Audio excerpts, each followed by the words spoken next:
Assalamualaikum semua, bagaimana kabarnya? Semoga kalian semua baik-baik aja ya. Oke, seperti biasanya video kali ini melanjutkan Donghua Dunia Roh.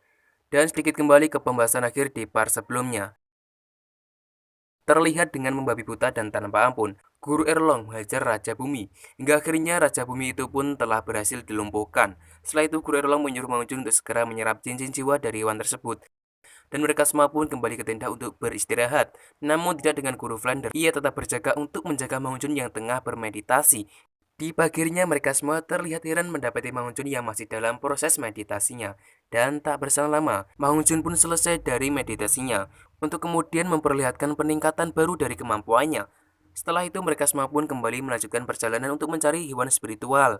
Di tengah perjalanan secara tiba-tiba mereka dihentikan dengan kabut beracun berwarna merah muda. Sehingga Tansan pun langsung membagikan pil penawar untuk mereka semua. Setelah itu, dia mengeluarkan tanaman suci pemecah racun untuk mencegah kabut beracun itu mendekati mereka.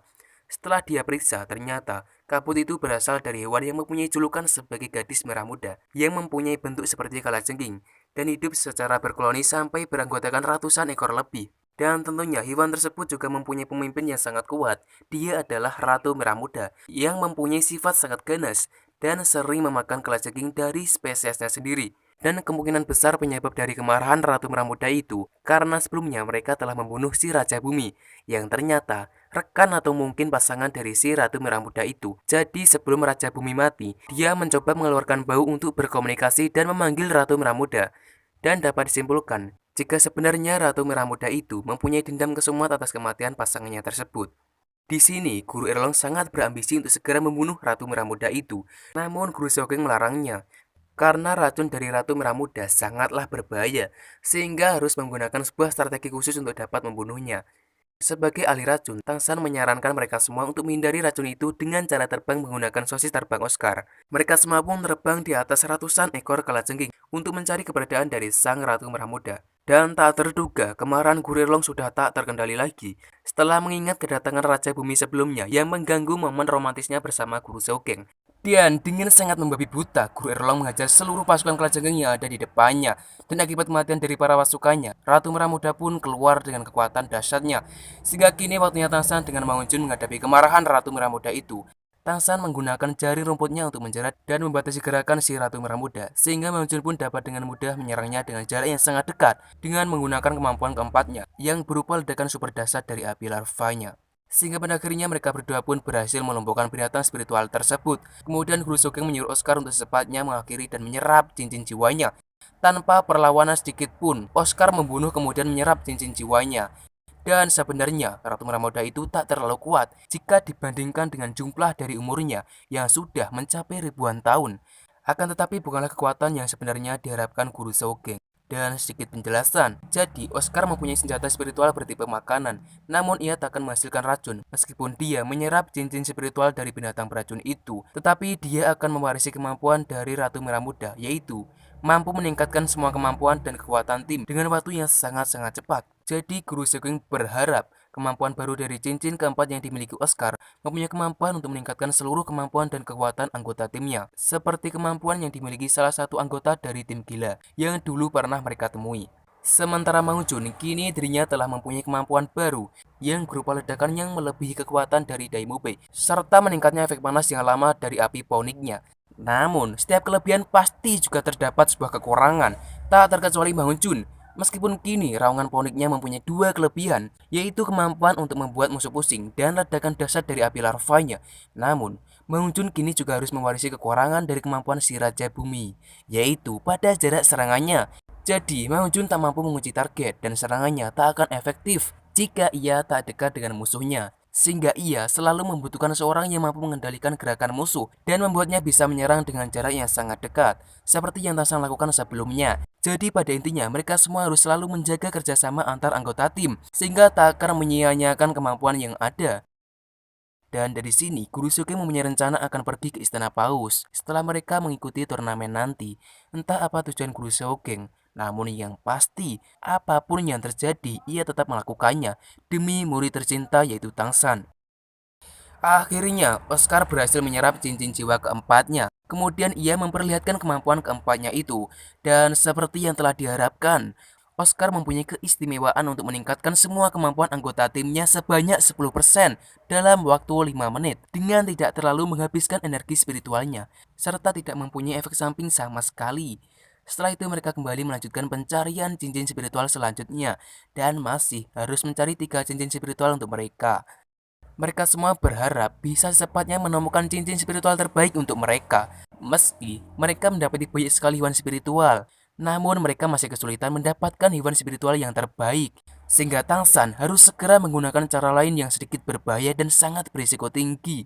Karena ia mengeluarkan tanaman suci pemecah racun yang mampu menghasilkan bau untuk menarik semua hewan spiritual terkuat datang mendekati mereka. Tangsan menanamkan tanaman itu, lalu menetesnya dengan ramuan berwarna hitam yang mengeluarkan aroma menyengat dengan tujuan mencegah hewan spiritual di bawah umur 2000 tahun. Sehingga nantinya hanya monster yang benar-benar kuatlah yang akan datang mendekati mereka. Dan ya, tak butuh waktu lama, mereka mulai merasakan aura binatang spiritual yang berdatangan. Mereka semua bersiap siaga menyambut kedatangannya dan muncullah binatang spiritual harimau yang sangat kuat. Tangsan mulai menggunakan kemampuan rumputnya dan masih menggunakan cara sebelumnya untuk menangkap hewan spiritual. Dan tak perlu waktu lama, Tangsan berhasil menjerat serta melumpuhkan harimau tersebut. Namun tiba-tiba, harimau itu seakan telah kembali tersadar dan mulai mengeluarkan kemampuan yang sesungguhnya. Harimau itu mengeluarkan kemampuan tubuh tiruan dan hal itu berhasil membuat mereka semua kebingungan untuk mencari tubuh sebenarnya dari harimau itu. Dan Ningrongrong mengeluarkan kemampuan ketiganya yang secara langsung meningkatkan kekuatan jiwa mereka semua. Sehingga kini kekuatan mereka semua telah meningkat menjadi 140% dibanding biasanya. Dan Daimobei mengeluarkan kemampuan keduanya yang kini telah meningkat dan berhasil melumpuhkan harimau itu. Namun ternyata harimau yang diserangnya itu hanyalah tubuh tiruannya saja. Sehingga hal itu mengharuskan Tangsan untuk menggunakan kemampuan mata ungunya untuk membedakan tubuh yang asli dari harimau itu. Terlihat, harimau itu berlari ke arah Zukin untuk menyerangnya. Beruntungnya ia langsung melancarkan serangan dan berhasil sedikit menggores tubuh si harimau. Dan serangan Zukin itu ternyata semakin membuat marah si harimau. Dia mengeluarkan kemampuannya sehingga seketika semua tubuhnya langsung pulih dan terlihat lebih kekar dan sangat kuat. Kemudian Daimobei menggunakan kemampuan keempatnya, yaitu hujan meteor harimau putih. Sehingga dari sinilah kita bisa mengcompare kemampuan Mang Jun dengan Daimobei. Meskipun kemampuan keempat Daimobei tak sehebat ledakan api dari Mang Jun, tapi semua serangan Daimobei ini bisa dikatakan 99% tepat mengenai sasaran. Terlihat semua binatang spiritual terkuat mulai berdatangan, sehingga mereka semua para guru harus turun tangan untuk menuntaskan itu semua. Dan ternyata harimau itu masih mampu mengatasinya dan dengan kecepatan geraknya, si harimau kembali mengincar dan menyerang Zugin. Melihat itu, Daimobei langsung menggunakan kemampuan ke-1 perlindungan untuk melindungi wanita pujaannya itu. Setelah itu giliran Xiaowu untuk mengajar dengan kemampuan ke-1 busur pinggulnya. Lalu Mang Jun menggunakan kemampuan keempatnya yang seketika membuat harimau itu sedikit merasa pusing. Dan Zuhin langsung memanfaatkan kesempatan itu untuk segera menghabisi harimau tersebut dengan kemampuan ketiganya. Sehingga kini kita dapat melihat kedahsyatan dari batas tertinggi kemampuan Zuhin dengan bantuan kemampuan pendukung dari Ningrongrong. Dan terlihat semua binatang spiritual itu mulai tumbang satu persatu di tangan mereka para guru. Kemudian Tangsan mengambil tanaman sucinya untuk menghindari terjadinya sesuatu yang tidak diinginkan. Dan ternyata benar, akibat dari efek tanaman suci itu, seluruh binatang spiritual terkuat yang berumur tinggi dan besar mulai mendekati mereka semua. Sehingga ketika guru pun harus turun tangan mengatasinya. Namun terlihat mereka bertiga sedikit ragu untuk melawan. Namun, setelah mereka mendapatkan efek mendukung dari kemampuan menara 9 lantai Ningrongrong, kemampuan, kekuatan, dan keberanian mereka bertiga langsung meningkat drastis. Namun setelah itu, Ningrongrong langsung tak sadarkan diri karena kelelahan akibat dari membantu orang yang mempunyai level lebih tinggi darinya. Mereka bertiga berusaha menggabungkan kekuatan untuk menahan serangan binatang spiritual itu. Sedangkan mereka semua secepatnya memasuki wilayah yang telah Tangsan batasi dengan racun mematikan, sehingga para binatang spiritual itu tak berani lagi mendekat, apalagi memasuki wilayah itu. Kini di depan mereka semua telah berkumpul binatang spiritual terbaik, sehingga mereka semua harus menemukan cara untuk menangkapnya salah satu. Dan Tangsan langsung membagikan ke mereka bertiga sebuah senjata yang ia juluki sebagai cakar terbang. Guru Flender pun sangat terkesan dengan kejeniusan Tangsan. Kemudian Guru Flender meminta Tangsan memilih binatang spiritual yang seperti ia inginkan. Tapi Tansan harus sedikit observasi sebelum memutuskannya, sehingga ia lebih mendahulukan mencari cincin keempat untuk Ning Rorong. Dan 3 kemampuan Ning Rorong sekarang merupakan kemampuan kecepatan, kekuatan, dan roh. Sehingga untuk melengkapinya, Guru Sogeng memutuskan menjadikan kemampuan keempat Ning Rorong sebagai kemampuan perlindungan. Dengan memilikannya, seekor hewan yang mempunyai kekuatan dan perlindungan yang sangat baik. Terlihat ketika guru langsung melancarkan aksinya untuk menangkap hewan yang dimaksud. Sampai pada akhirnya berhasil menjerat tubuh dari hewan tersebut, sehingga memudahkan guru Erlong untuk melumpuhkan hewan itu dengan kekuatan badasnya. Setelah itu, para guru kembali bersiap membantu Tangsan menangkap hewan yang seperti ia inginkan. Sangatlah mengejutkan, Tangsan memilih laba-laba bawah, hewan spiritual yang telah mencapai umur 10.000 ke atas, yang sangatlah tidak sebanding dan bahkan jauh melampaui kemampuan level Tangsan yang sekarang. Sampai-sampai Guru Sogeng menganggap keputusannya itu sebagai keputusan gila, karena bukan hanya meningkatkan kemampuannya, namun juga akan berisiko mengancam keselamatan nyawanya. Meskipun sebelumnya Tangsan telah berhasil menyerap cincin laba-laba 6.000 tahun yang jauh melampaui levelnya ketika itu. Namun kali ini, Guru Sogeng sangat-sangat khawatir jika Tangsan tak berhasil dan malah terjadi sesuatu padanya.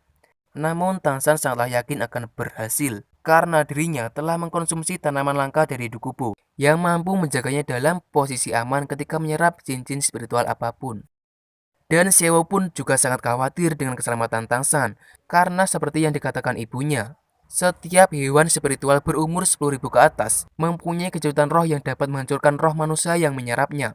Namun Tangsan kembali meyakinkannya, sebab ia tak akan pernah main-main dengan keselamatannya. Dan tentu, itu semua Tangsan lakukan demi untuk melindungi dan menjaga Xiao. Sehingga seketika Xiao langsung memeluknya dan menyetujui keputusannya tersebut. Namun Xiao berjanji akan selalu mengikuti Tangsan meskipun jika ia mati sekalipun. Dan Guru Flender langsung menangkap laba-laba itu. Namun laba-laba itu tak mudah untuk dikalahkan. Dia menggunakan jaring yang sangat kuat untuk menahan dan berlari menghindari serangan dari Guru Flender. Dan dengan bantuan Zhao-Wuji, Guru Flender melesat jauh dan kemudian langsung mengeluarkan kemampuan ketujuhnya, yaitu bentuk sejati dari burung hantu. Kini, Guru Flender telah menggunakan kemampuan tertingginya, dan beliau terlihat sangat serius menghadapi laba-laba buas tersebut. Akan tetapi, kemampuan laba-laba itu sangatlah tinggi. Bahkan dia berhasil menghindari serangan dan lolos dari tatapan tajam Guru Flender. Dan tak diduga, terdapat seekor laba-laba berwajah manusia yang secara tiba-tiba datang menyerang mereka semua. Dan dengan sigapnya, Guru Sogeng mengalihkan pandangan laba-laba itu sebelum dia berhasil menyerang Xiao. Namun hal itu malah membuatnya dalam posisi bahaya, sehingga mengharuskan Xiao turun tangan untuk bertarung dengan laba-laba tersebut. Dan kembali ke Tangsan, dengan kemampuan mata ungunya, Tangsan membantu Guru Flender mencari keberadaan si laba-laba. Tangsan menggunakan kemampuan penjerat rumputnya, namun laba-laba itu sangatlah kuat dan mampu dalam sekejap menghancurkan rumput Tangsan. Vander pun langsung mengerahkan kemampuan dahsyatnya dan berhasil mencengkeram lalu menghantamkan tubuh laba-laba itu sampai terlihat tak berdaya. Sehingga akhirnya mereka berdua berhasil melumpuhkan dan membawanya ke tempat aman. Dan kembali ke Xiao. Terlihat dia masih berusaha melawan laba-laba wajah manusia itu. Namun ia sangatlah kesulitan menghadapinya. Karena perbedaan Xiao dengan kekuatan spiritual laba-laba itu yang terlalu besar. Dan terlihat Xiao semakin terpojok. Melihat itu, Tangsan pun dengan cepat langsung membantunya. Namun usahanya sedikit terlambat karena gerakan laba-laba itu sangatlah cepat. Sehingga tubuh Xiao pun terpaksa harus terkena tusukan racun dari laba-laba tersebut. Dan kemungkinan kecil untuk dapat menyelamatkan nyawa Xiao. Sebab laba-laba wajah manusia itu mempunyai racun yang sangat-sangat mematikan dan sangat cepat dalam menginfeksi. Oke, sampai sini saja untuk pembahasan kali ini. Dan terima kasih telah menonton. Dan sampai jumpa di video saya selanjutnya.